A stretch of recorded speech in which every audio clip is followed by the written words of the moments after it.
Illuminated colonies, we now ask you to light this lantern as an eternal reminder of the service and sacrifice of your patriot ancestors.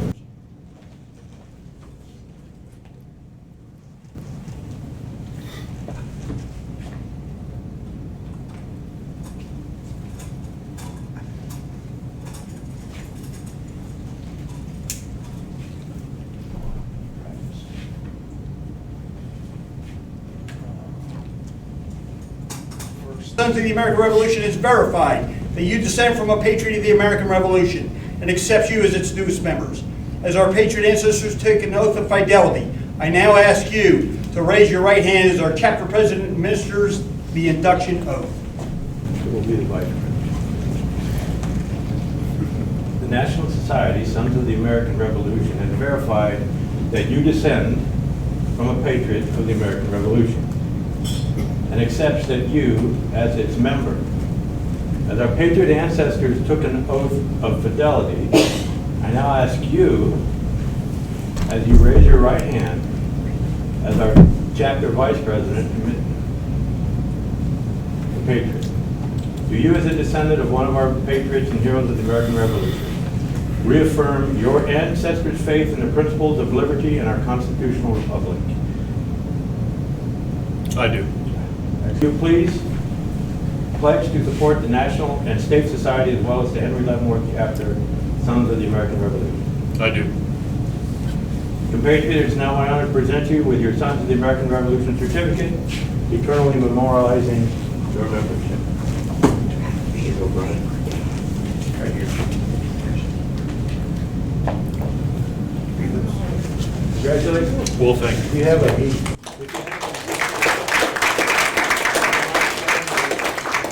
any information you might have on your patriots? I do, and I brought a book. Well, just a few moments. I will read from the book. So this is kind of a big deal because it was a big deal to my older brother, who's the genealogist family and who's did this down. And I think this is the book I'm supposed to return, and I've probably had it for like 15 years now. One of these days I can get my own copy. But this is the Fauquier County, in the Revolution, Fauquier County, Virginia. My ancestor, my patriot, is John Hathaway. John Hathaway is mentioned a couple times in this book, and so it's he was part of the militia. He was part of the Virginia Independent Militia Company. Captain James Scott wanted to become a Continental unit, but was not brought on the Continental Force, so he stood up a Virginia militia unit, of which my ancestor John Hathaway was initially a lieutenant, as was his brother James Hathaway, and then later on became a captain and is a major. As in all things genealogy, it depends on where you go to see whether he was a captain or a major or whatnot. But he is described, and John Hathaway, then 40, was a tall, heavy-set, darkly handsome man of some means. He had built Hatheridge, a substantial stone house about 3 miles northeast of Marshall. Here he lived with his wife Sarah Lawson Timberlake and a rather large family in 1777. He, as a militia member, he went up. He was in the area for the Battle of Brandywine, but there's no roll, there's no roster that says he was at that. He was in the area of the Battle of Germantown, but there's no roster that says he was there. He kind of bounced back up and forth. They were saying, hey, he was back in Virginia at a certain time, then he was back up in the north. There is a possibility of members of his company, and he might have been there at Stony Point, which was the seizure of Stony Point. It's kind of a big deal to the Army Engineer Regiment, which I was for 30 years. Our DeFleury Medal is named after a Frenchman named DeFleury, who was the first guy over the walls to seize Stony Point. Also, he had property in West Virginia, which I'm a ethnic Appalachian. I was born in Parkersburg, West Virginia. So the family kind of spread out that way. So it is very neat to learn more, because John helped me find out more things. It is very neat to come here and break bread and abide with you all. So thank you.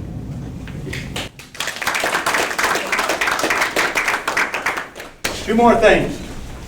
First of all, a lot of the work was done by his family, and his son joined as well. We have his certificate, but your mother and your niece. Niece referred these two members to us, and here are their awards. Thank you. Very good. And here is our Rising Sun Challenge. And finally, I'm going to ask the president to don you with a rosette. I certainly would be very glad to, cousin. You might wonder why I just referred to you like that. I assume they're somewhere in a family tree. Captain John Hathaway is one of my many supplementals that I have. If I recall right, you're descended from Francis Timberlake Hathaway, the youngest son. Is that right? I would have to go back and look, but I've got the Hathaway book at the house. Yes. I'm descended from Mary Hathaway Hampton, who is his older sister. Well, oh, good to meet you. Yeah, cousins. Thank you. Yep. Okay, thank you. Patriot Gross, would you lead us in the SAR pledge? Certainly.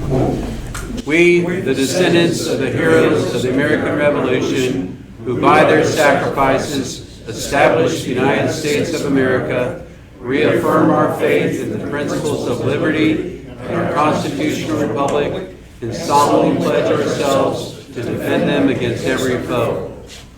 Thank you. You may be seated. I'd like to welcome Bennett back. Bennett has been having fun with the VA for the last few months. Bennett, do you want to say a couple of words about where you're at? Well, I just spent 4 months at the Jefferson Barracks VA in St. Louis. They have a rehab center for spinal cord injury there. It's a regional thing, and they did wonderful things. So I take back everything I said about the VA. Although they still have, you know, it's the VA. It's not, but its heart is in the right place, and it certainly helped me.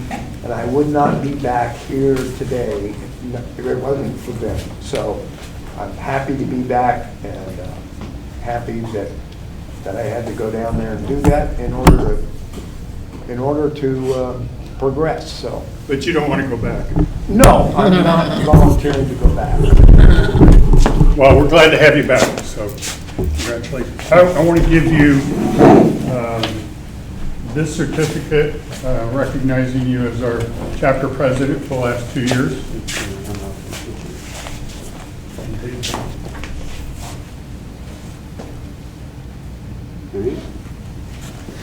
And Tim, Mr. President, Yeah. would you like to present this? Yes, I would. Bennett, this is something new that I initiated during my presidency, and I've been handing these out to people who have done a lot of applications. It's called the Genealogy Achievement Award. To get that, the current criteria is you needed to sponsor 20 new members, and you have surpassed that count, so that's what that is about. And congratulations and thanks for all the work you did in that endeavor. Thanks.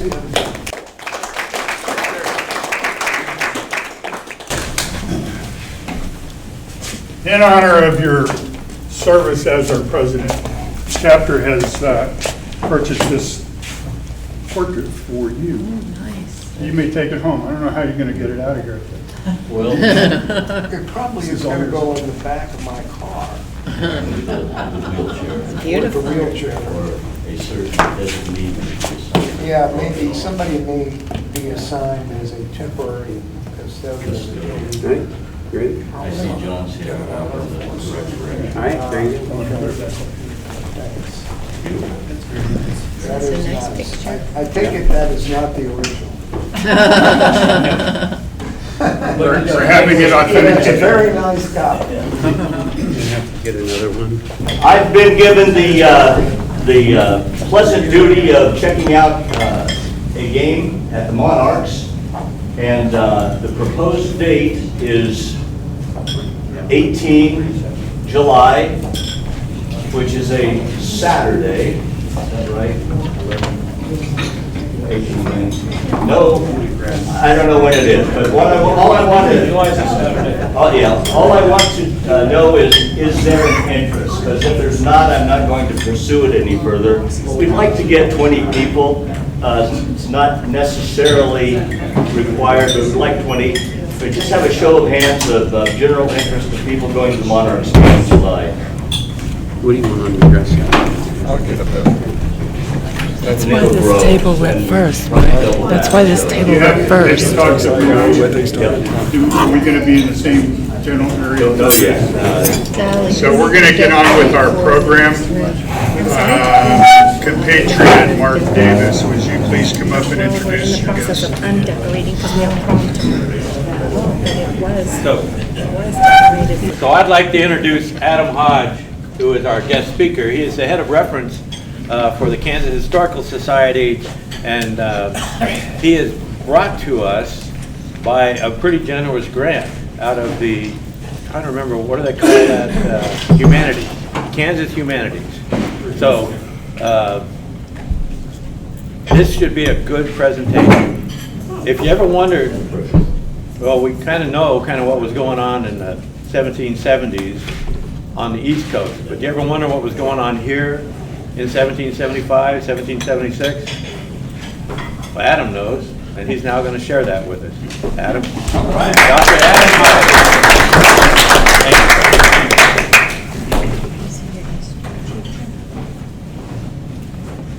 All right, can everybody hear me okay? Yeah. Yep.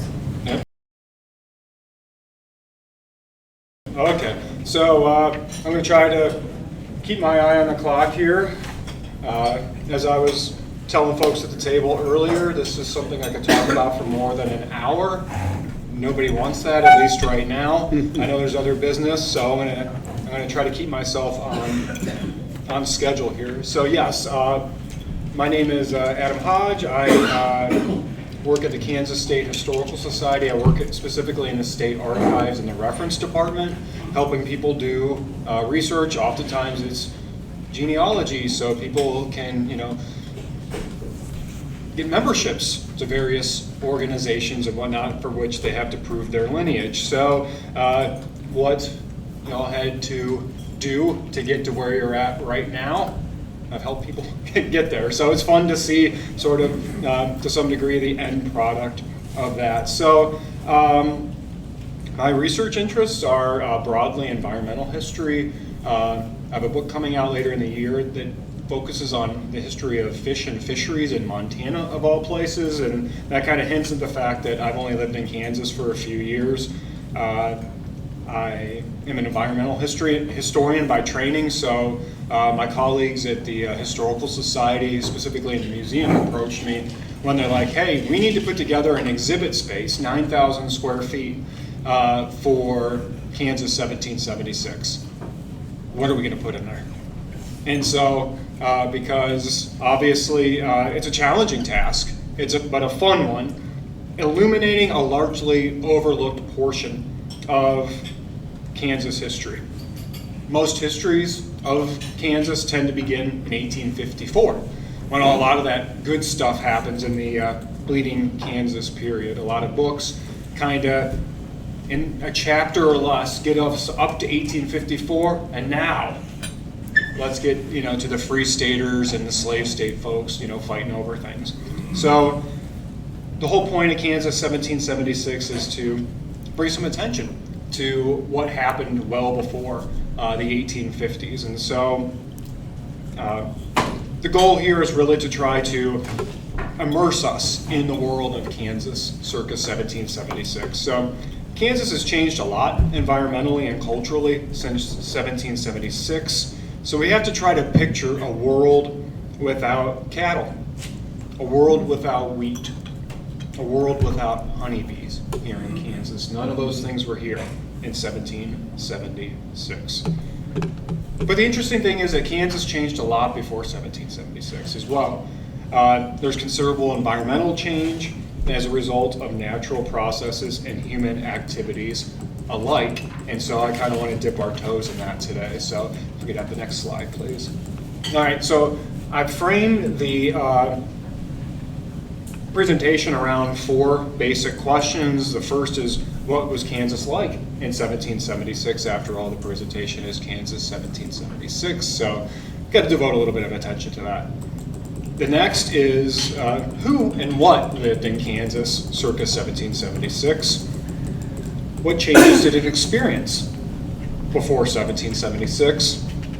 And what changes has it experienced since? So before and since, what changes have we had? So that's just kind of a brief overview of what's going to follow here. And you're doing fantastic, Vernon, thank you. So first thing to talk about is climate.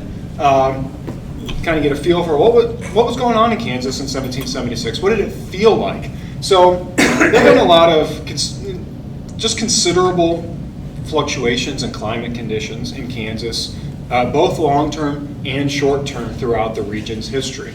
In short, cycles of hot and warm weather, hot and dry weather, and then cooler and wetter weather. Cycles of relative for us would be drought conditions, but then wetter, cooler periods as well. So we go to the Pleistocene epoch, which was about 12, 13, 14,000 years ago. This was the last great ice age.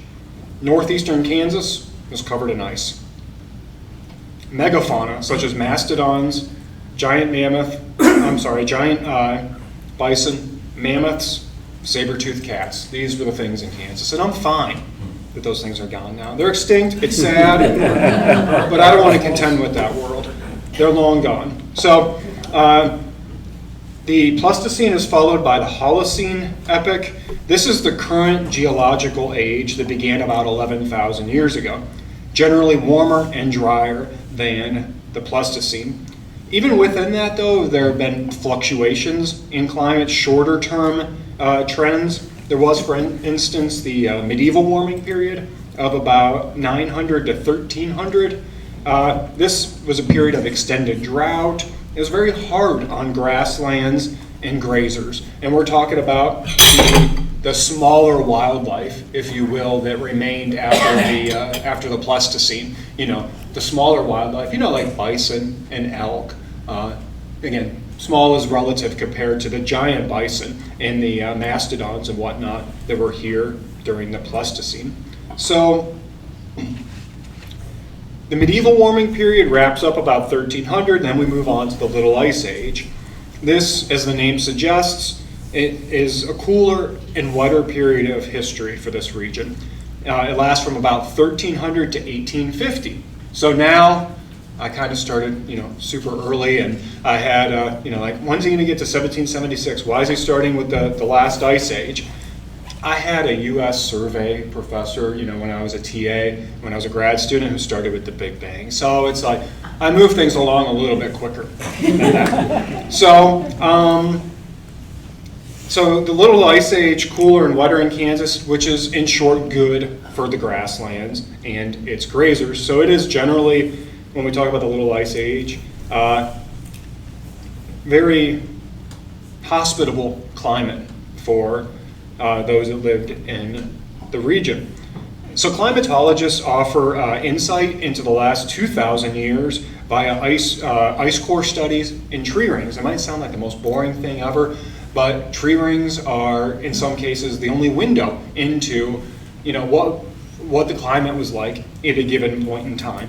So one of the great tools that we have out here, and I have it linked here, which if anybody wants to get out and play around on the site, it's, again, more interesting than one thinks. It's kind of like, some folks get sucked into the YouTube and other, video rabbit holes of watching these things, maybe on Facebook. And I guess being a nerd, I get stuck in going through these past climate reconstructions. Oh, what was it like this year? So this is University of Memphis has a great map sequence that goes from year 0 up to, I want to say it's maybe 1980 or so. They might have brought it up to more recent.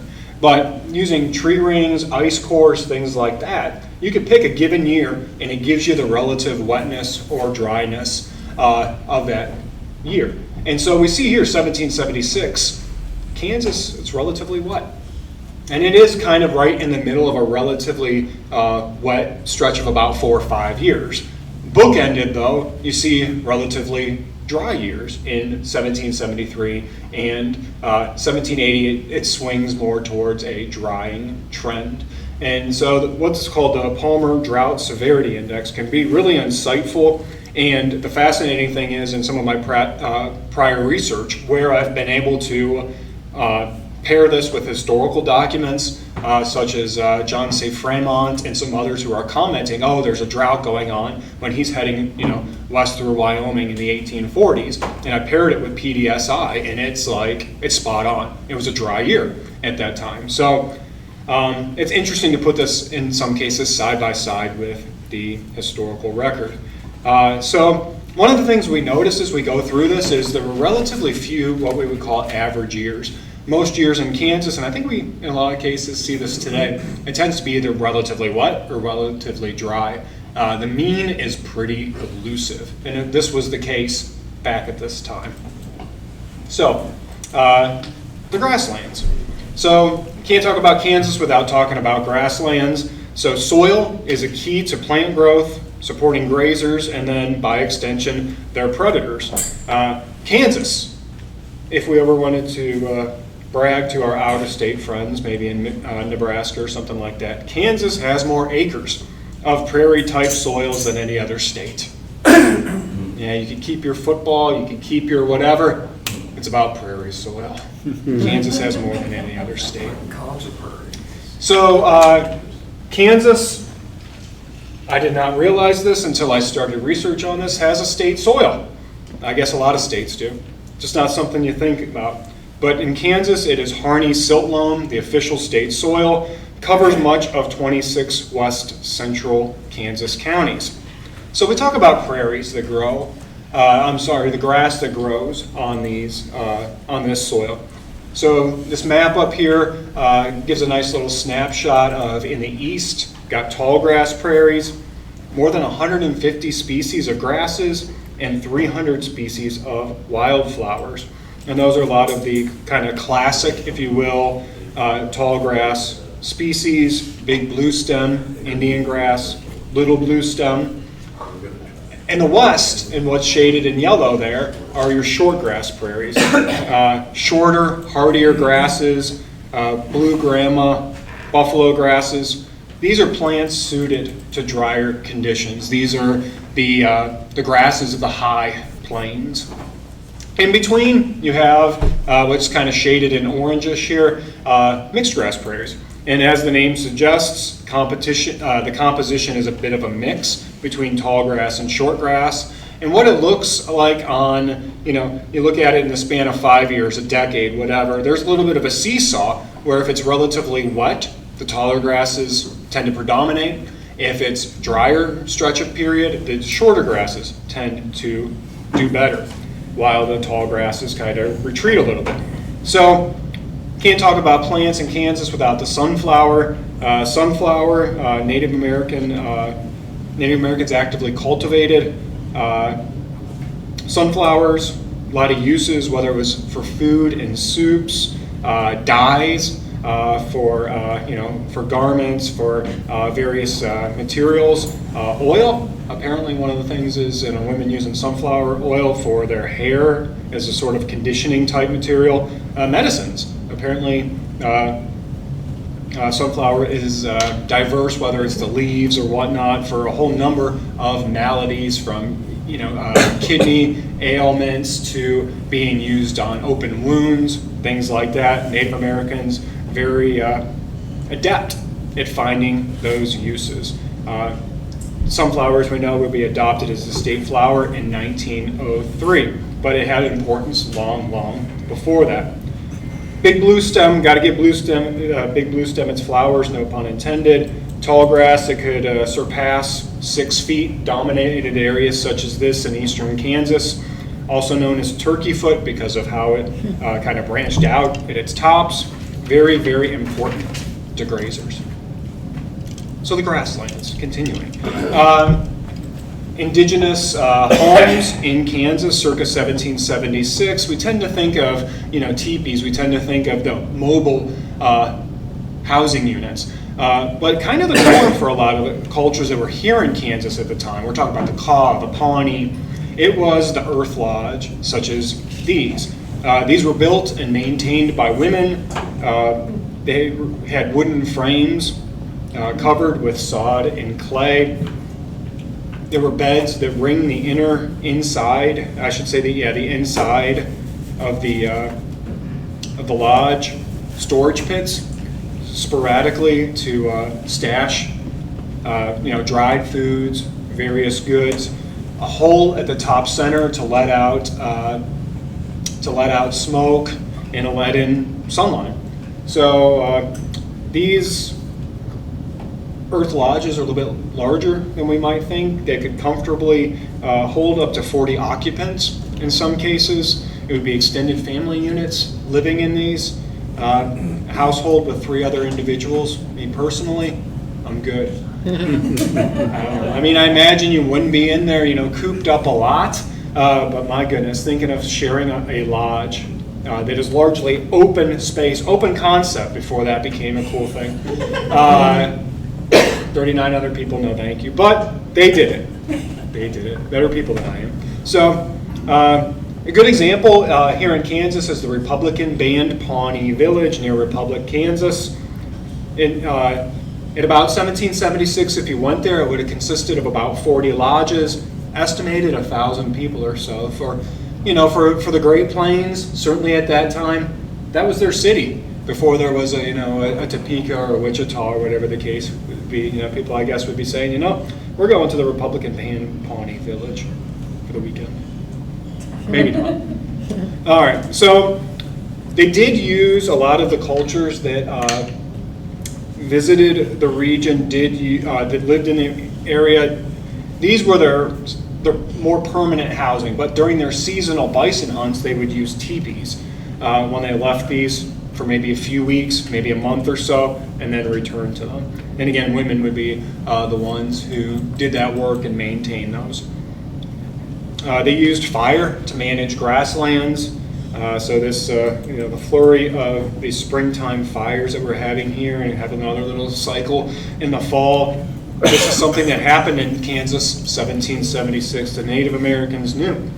A key to preserving stretches of grassland was burning it periodically to push back invading, shrubs, trees, to keep it grass. But also they realized, like we do today, it returns nutrients to soil and fuels rich grass growth. So Kansas grasslands begin to certainly change. After 1776, you have the Timber Culture Act in 1873. Kind of a nice little spin-off from the Homestead Act. People will get 160 acres for improving the land. And in the case of the Timber Culture Act, that meant planting trees on their property. The interesting thing in the Timber Culture Act, if you're not super familiar with it, it was fundamentally, on a large scale, an attempt to change the climate. They believed that one of the key differences between the eastern United States, where there were tons of trees and a more temperate climate, and you move to the west, there's fewer trees in a generally drier climate, was, well, let's plant more trees. It'll change the climate. So places like Wisconsin and more the upper Midwest, if you will, did participate more heavily than places like Kansas in the Timber Culture Act. But a result of the Timber Culture Act is trees popping up in more places where they weren't in 1776. That time, especially the further west you got in Kansas, trees were largely limited to along streams, along rivers. And you would, get up on the crest of a ridge and, or a hill, you would look a ways, and it would be mostly grass, mostly wildflowers, trees along a stream bottom. The Timber Culture Act changes that, where you got trees being brought in from the east, oaks and things like that, and they're spread, and pines as well, creating windbreaks, establishing orchards, things like that. But certainly up to that point, it was primarily a grasslands. We're going to go ahead and skip to the next slide. So, just in the interest of time. So, the Kansans of 1776, it was a fluid cultural landscape. And the interesting thing is that before 1776, after, and then even before we get to the 1850s and we got, the Kansas Territory and then statehood, so many indigenous cultures came and went from Kansas before it was a state. One of the key developments here was the reintroduction of the horse to the American West during the 1600s and into the 1700s. There had been horses in North America during the time of the Pleistocene, like the megafauna, that again I'm glad are not here, they went extinct. And so it would be the Spanish, after they arrive in Central America and then push northward, they would reintroduce horses. These are smaller, hardier Spanish barbs that would be pretty well suited to the Great Plains region.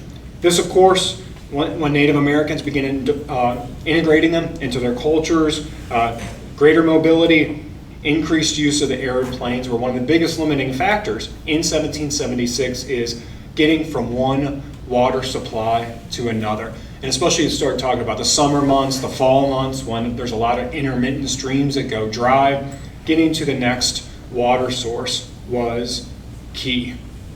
And so horses helped with that. But of course there was work, there was adaptation involved with that because you're adding a grazer to your culture. You are adding something to take care of. And so there was a little bit of a learning curve when Native American cultures adopted horses. We do know that in 1776, the Arapaho, Cheyenne, Comanche, Kaw, Kiowa, Osage, Pawnee, and Wichita inhabited or either inhabited or visited parts of Kansas. So it was a combination of migratory and semi-sedentary cultures, where some, such as the Comanche, they were highly migratory. They might set up camp in a place for a week or two, pick up and move on. Part of that was a product of horse culture. You could not remain in one area for too long. The area would be grazed out, then you got to move on. Then there were certainly, as we talked about a little bit before with the Republican band, Pawnee Village, the more semi-sedentary cultures that would have for years on end a primary camp, typically along a river or a creek somewhere, where they would have timber, they would have water, and certainly shelter, especially during the winter. A little bit of a break from the wind and the cold. So there were some temporary inhabitants in Kansas, cultures that literally arrived and almost as quickly left. The Modoc from California and the Shawnee from the eastern woodlands. So the Modoc was an interesting one to me when that came across my desk. We were getting visitors as part of a, what was it? It was a NAGPRA summit at the Historical Society. And one of the research guides that I was preparing, they requested Modoc. I'm like, what the heck, Modoc? That's California culture. They literally, I don't know how many years after they fought the U.S. Army in California, were removed to Kansas and then subsequently relocated out of the state. So a little more than a pit stop from some cultures. The interesting thing is that the resident tribes of Kansas today, the four of them, the Prairie Band Potawatomi, the Iowa tribe of Kansas and Nebraska, the Kickapoo tribe in Kansas, and the Sac and Fox Nation of Missouri in Kansas and Nebraska. Got my breath now. They were all originally from the Great Lakes region. So all of the four resident tribes were not here in 1776. They would be pushed here during the age of Indian removal, live here for a few decades, and then be subsequently they stayed here while others, those historically associated with Kansas before them, have been removed. So all the tribes associated with Kansas circa 1776 have been removed from the state. We know that there were very few non-Native Americans, non-Indians in Kansas in 1776. We know that Coronado got to somewhere in central Kansas in 1541, searching for those 7 cities of gold that turned out to probably be Wichita huts gleaming in the sun in the distance. Knowing much about Coronado, not a nice dude. I have a hard time feeling bad for him, seeing his heart break, when he sees those 7 cities of gold actually be these, these earth lodges. and it's just dried grass glinting in the sun. No riches here, man. So, Spanish claimed Kansas on paper in 1776. The interesting thing is paper possession versus who was actually here. I mentioned all the indigenous cultures who were actually here, probably unaware of the fact that across an ocean, Spain was like, mine. So, the region that includes Kansas had been claimed by the French until 1763. With the French defeat in the 7 Years' War, that territory became Spanish territory until 1801. Then for a whole 2 years, the French get it back until 1803, and then as we know very well, especially in this part of Kansas, it's part of the Louisiana Purchase, and then we soon have Lewis and Clark pass through the areas. But during the late 1700s, certainly there were fur traders venturing up the Missouri River from St. Louis, passing into Kansas, typically going up waterways such as the Kaw River in search of beaver, or if they previously established connections with local natives seeking to trade those after the natives had harvested them. We do know that in this very area there was Fort Cavagnol, the first known European settlement in Kansas, somewhere near Leavenworth, abandoned in 1763, although people continue to periodically say, we found it. I think there was recently another one of those. It's still not archaeologically documented, or at least recognized by the state of Kansas. Saying that as an independent historian, not as a Kansas State Historical Society employee. Mark, I lost track of my time. I can stop whenever, or I can keep going. I'll give you 7 minutes. 7 minutes? Because at 7 will be a quarter after, and then we'll do questions. Perfect. All right, I think we could get you a little bit to the animal kingdom, or at least start on that. So what we've seen in Kansas, as I alluded to in my the introductory section, is wholesale species replacement in a lot of areas. Replacement of native wildlife with domesticated animals. 1776, Kansas was a land of bison, elk, wolves, deer, and now we're kind of at the point where you see something like a mountain lion. Those reports come up. A moose. I've certainly seen that in recent years, at least in western Kansas. Those are relative rarities. But at the time, 1776, it was a lot of things that we now associate with places like Yellowstone and whatnot. Prairie chickens were far more numerous in 1776 as well. And one of the things we tend to overlook, and I won't have time for today, is aquatic life. And those have taken some of the biggest hits because of the transformation of waterways. Very diverse aquatic life in Kansas's warm water and cool water streams. Shiners, chubs, mussels, all kinds of fish and invertebrates that are now threatened or endangered were quite populous. A lot of those have been replaced by carp and other non-native species. Many insects, such as grasshoppers, were native to the state of Kansas. Others, such as the state insect, the honeybee, were not native to Kansas. Those were imported by European settlers and first introduced to Kansas from the eastern United States sometime in the first half of the 1800s. So, as I mentioned before, horses were reintroduced to Kansas in the 1600s. I'll spare you much more about that, but that simply revolutionized travel, trade, warfare, and it really begins, might seem primitive to us today with our highly connected world with all these things, but horses really made people, for better or for worse, closer to one another. It shortened distances, certainly not on the scale of, planes, trains, and automobiles, but it was something that enabled faster and a higher volume of trade, more raiding and warfare, and wider ranging hunting for bison and other game. More than 86,000 species of insects are native to North America.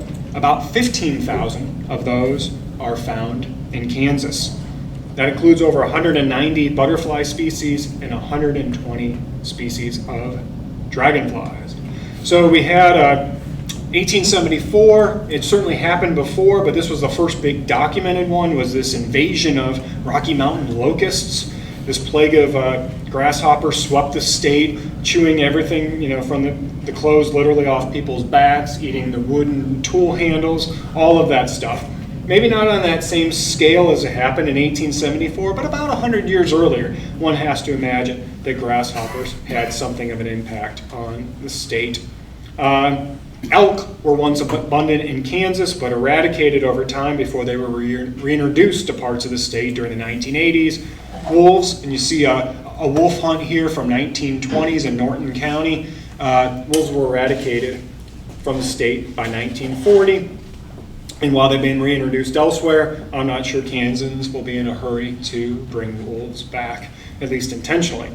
The interesting thing is I talk about all these things that have suffered as a result of the land being transformed to farmland and cattle land and all that sort of stuff. But the interesting thing is that with plowing and the loss of prairies, especially tall grass prairies, prairie dog range has actually increased in Kansas. Prairie dog range is historically limited by tall, dense grass growth, but heavy livestock grazing changed grasslands to benefit prairie dogs. Maybe not specifically to benefit, but they did. So I'm going to jump to my final slide here, skip some good stuff. But so I taught for 10 years before I went to the Historical Society, so I learned to be quick on my feet and pivoting to basically plan more than I needed to for a class session and just be ready to be like, all right, that's where I got to cut it there. So, and that is fine because I'd rather have too much material than not enough. So, as we've seen here, Kansas has changed a lot since 1776. Little Ice Age was followed by warmer, drier conditions. Much wildlife was reduced, some eradicated. A lot of domesticated species in particular have been introduced. Waterways transformed. Didn't really get to this, but there's been a lot of damming of moving waters, turning those into reservoirs. There's more trees, less native grasslands. Many native cultures have come and gone, and just a few remain.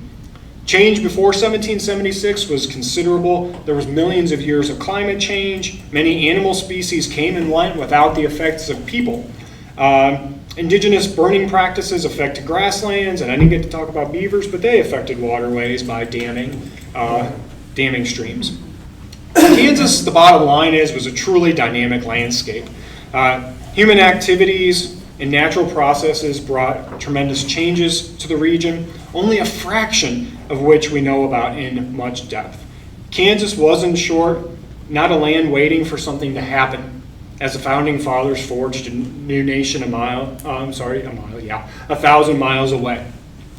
For Kansas, the changes that followed the events of 1776 marked but a new chapter in the region's long history. I appreciate your 1876 specific question. When you talk about the village of the Republican, are you talking about the Republican River? Yes, the Republican. And I got another question. Sure. When did grizzly bears leave Kansas? Because Lewis and Clark, the first mention of a grizzly bear was a great brown bear with a grizzled mane right here when they were at Leavenworth. Yeah, so the question is, were there many? Many? I haven't seen it. Again, my relatively limited research doesn't suggest that it was like overrun with grizzly bears. I think there was some presence, but the scale that you get further west or further up the Missouri, probably not on that level, but certainly some presence.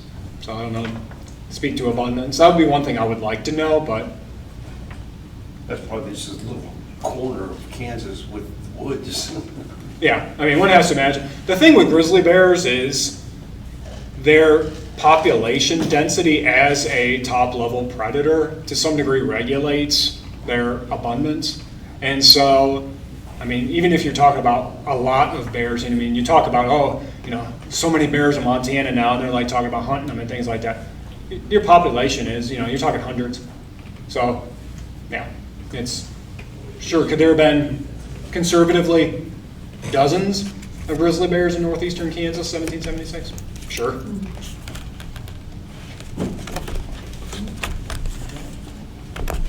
Any other questions? Dr. Hodge. Thank you. Dr. Hodge. Come back. I keep trying to get away. I know. Jerry, you want to take a picture? Oh, I'm going to give you this certificate of appreciation. We appreciate you coming in and speaking to us. And pose for the camera. There you go. And we have a annual Patriot Muster that we hold in December. We'd like to invite you back for that. So we'll give you the details. That's for the details. You said in December? Mhm. Okay, fantastic. Thank you. All right, thank you. Appreciate it. Thanks for being here.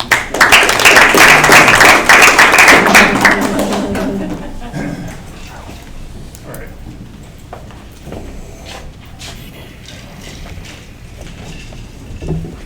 Vern, Yes, sir. would you give us your, I'm going to skip around a little bit. Would you give us a treasurer's report? We're doing quite well. Great. Jerry, Yes. survey results. Okay, so there was a survey that came out amongst the membership. If you have not filled it out, please go ahead and do that. We've got some good feedback. It's kind of mixed. I'd like to get a few more results before we continue with those. That way it'll give the executive committee some decision points on where to go next. So if you have not filled that out, please go ahead and do that. Thank you. Is it on your website? It's on the email that was sent out from Mark. Okay. Okay, we'll send that back out again just in case people want to do it again. Thank you. Thank you.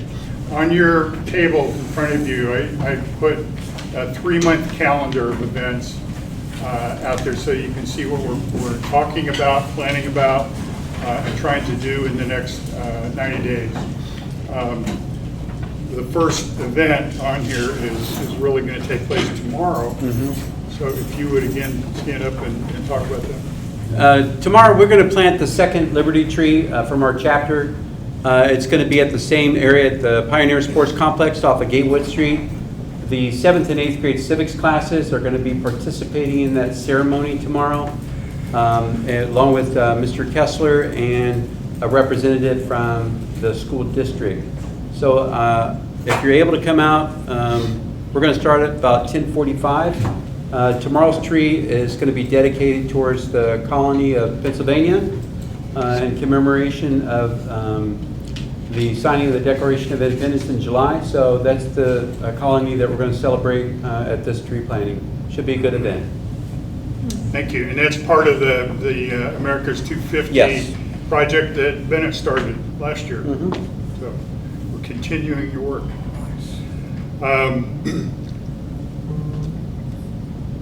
As you go around the city, Leavenworth County, and you see organizations, whether it's government or businesses or individuals flying the American flag, if you want to recognize them, we're going to hand out some flag certificates at the picnic in June. So if you think of it, let us know who that is and give us the contact information, and we'd be happy to recognize those people. In May, we're going to do our annual veterans recognition. And Glenn, do we have any, Glenn, do we have anybody that we're going to recognize in May, or have we talked about that yet? I don't have anything on that, just the grade marking in June. Okay. All right, thank you.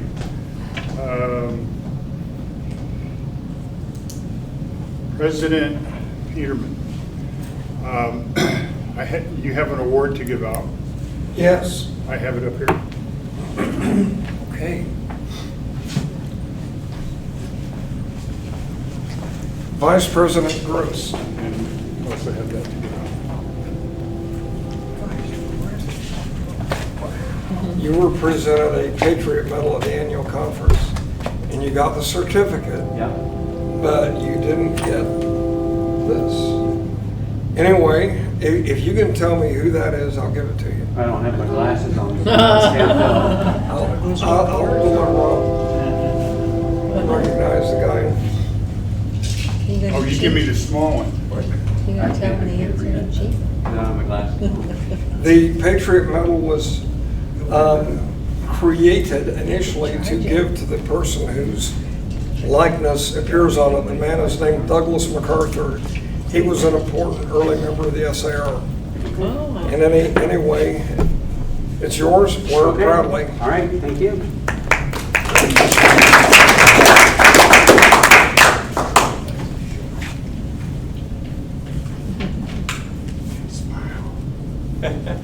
All right, thank you. Glenn Welch. You need to wear it. Wow. Yeah. That's a big deal.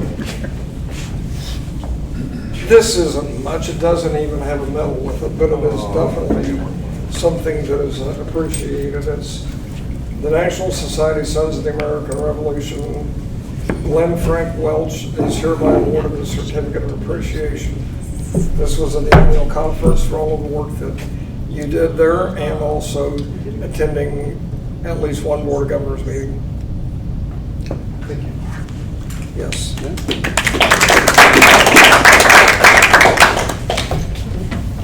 30 seconds, go. Okay, last call.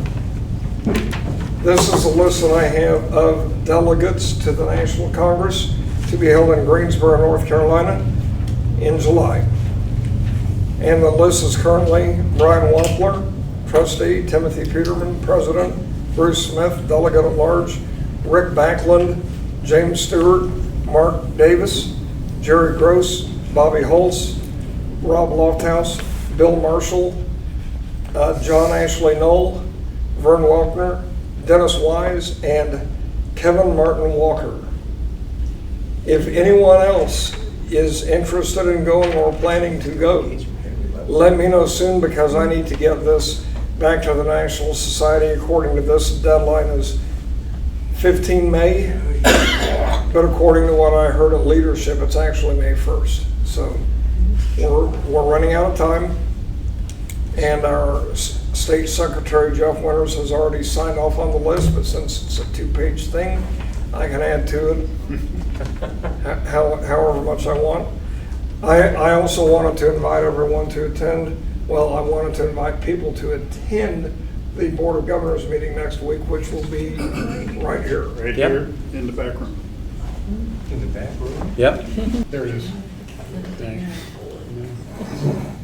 You want to explain to them anything? There are different levels of the SAR University. It's on the national website, sar.org. If you're a member of the Sons of the American Revolution, you have access to this. And this is the second level, which is for chapter leadership. So this is helping you understand what chapter leadership is all about. Some key advice. You are now an officer and a leader of a volunteer organization. Your team is volunteering their time, talents, and treasure. Their compensation is not money, but encouragement and recognition of their talents and achievements.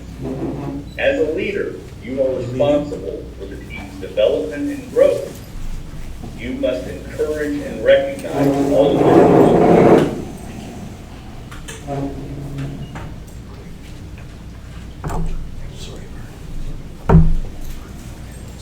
So it stopped. Why did it stop? You have to advance it.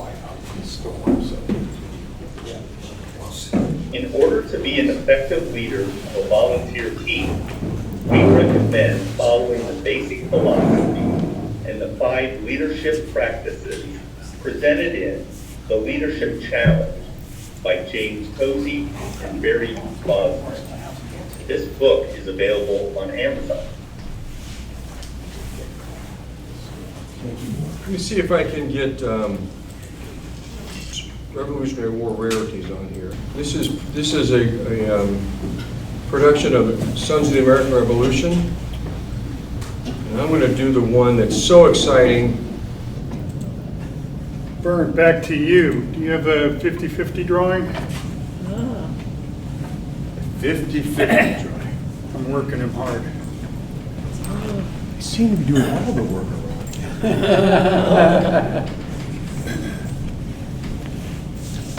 For those of you who have contributed to the 50/50 drawing, this is the moment of truth. Get your tickets out.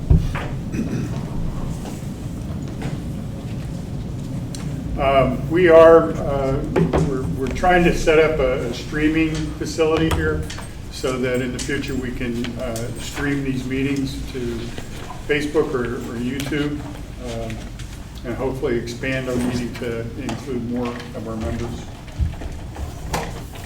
Are you ready? Go.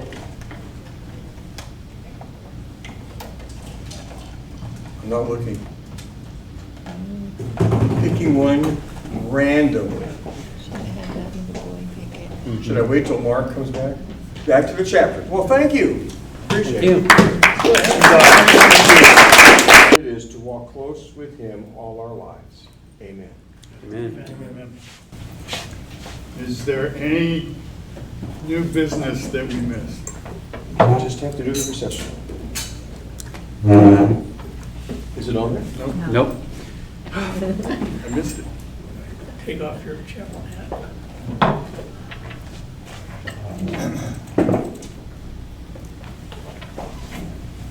Please follow along. Until we We meet meet again, again, let us remember our obligations to our forefathers who gave us our Constitution, the Bill of Rights, an independent Supreme Court, and a nation of free men.